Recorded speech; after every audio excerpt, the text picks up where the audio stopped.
Friday night, the Boston Red Sox are in Milwaukee.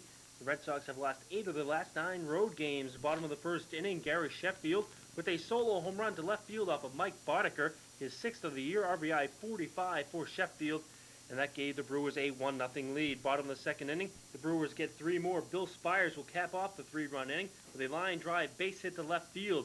Greg Brock and B.J. Surhoff score, RBIs 19 and 20 for Spires. That gave Milwaukee a 4-0 lead. Spires, however, is out at second base trying to stretch a single into a double.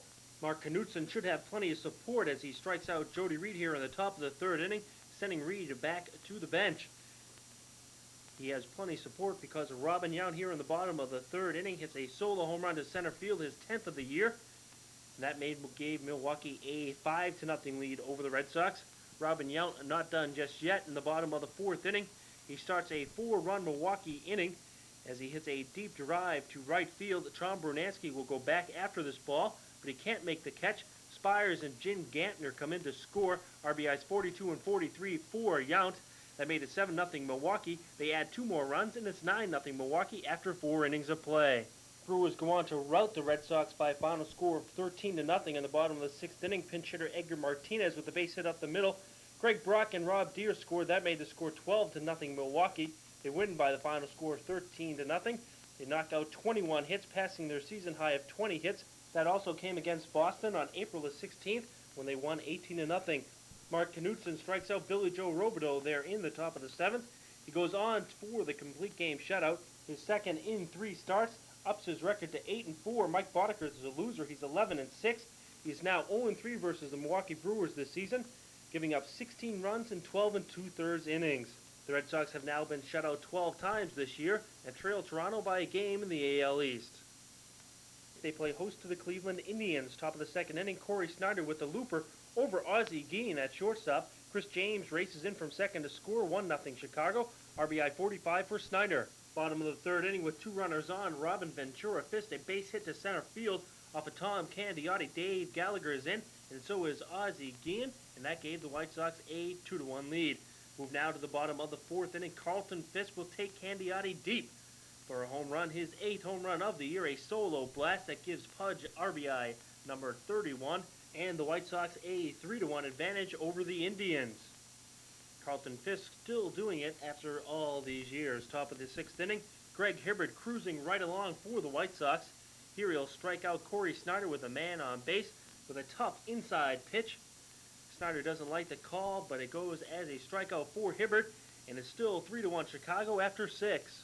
And did they go on to win? Yes, they did go on to win. Top of the 9th inning, Bobby Thigpen in relief strikes out Corey Snyder to end the game. The Sox win by the final score of 3-1.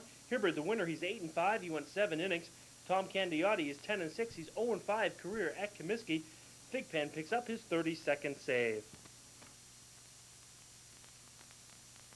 Nolan Ryan preparing for Wednesday night's showdown for his 300th victory against the Yankees. Texas opening up a 3-game set with New York on Monday night. And Steve Sachs, the leadoff batter in the game, hits a 3-2 pitch for his 3rd home run of the year.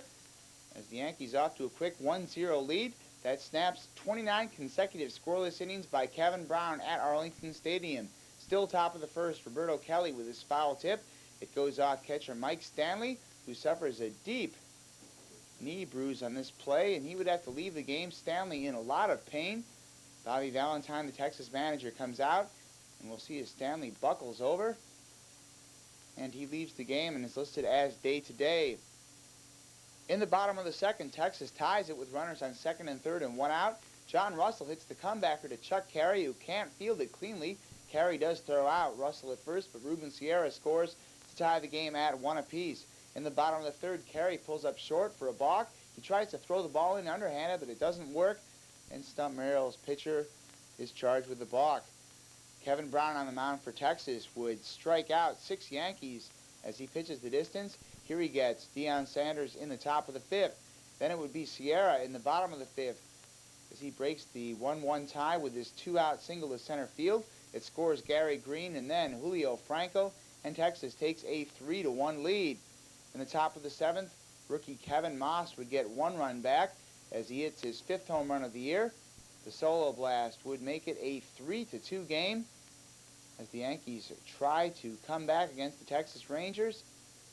And pitcher Dave LaPointe tries to keep things loose as he does the two-step in the Yankee dugout. And the Rangers bullpen tries to psych up their pitcher Kevin Brown, who would toss his American League leading sixth complete game. He gets Moss on a ground out to end this one as Texas wins 3-2. Brown the winner 12-7. Carey the loser 4-6. The Yankees with 5 hits or less for the 21st time in 92 games this year. Bobby Cox and the cellar-dwelling Braves at home on Monday night before under 8,000 at Fulton County Stadium in Atlanta. They host the Houston Astros, bottom of the second. Mike Scott, the Houston pitcher, takes this John Smoltz liner off his shoulder for a base hit. Scott not hurt, but he'd nearly be hurt by Smoltz in the top of the third as his pitch would knock Mike Scott right to the ground. So Scott and Smoltz, an interesting confrontation. This game scoreless until the bottom of the sixth when Art House Club would be victimized by a tough call with one man out and nobody on base. Andres Thomas at the plate and Javier Ortiz, the Houston left fielder, appears to make a great catch, but umpire Fred Brocklander rules that Ortiz traps the ball, although the replay would show that Ortiz makes a great catch, and this would prove costly for the Braves, who proceed to load the bases. And with 2 men out, Mark Lemke delivers this single up the middle, and this would score Thomas and then John Smoltz to make it 2-0, and then Craig Biggio's error enables Lonnie Smith to score to make it 3-0, all with 2 men out after the Astros should have recorded 3 outs in the inning. Franklin Stubbs did a home run in the top of the seventh to get one of those runs back. That's his 13th home run of the year, and that would break up the shutout by John Smoltz, but that's all it would break up, as Smoltz would go the distance in tossing a 5-hitter while striking out 4 Astros, including Stubbs, to end this one, and the Braves win by the final score of 3-1. Smoltz, the winner, evens up his record at 7-7, while Mike Scott, the Houston loser, falls to 7-10.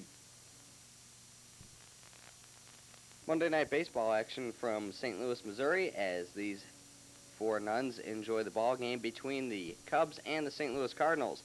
In the bottom of the first inning, Willie McGee with an infield hit to shortstop. He beats it out. Vince Coleman scores, RBI number 45, and the Cards lead it 1-0. Afterwards, in between innings, Harry Carey makes this call.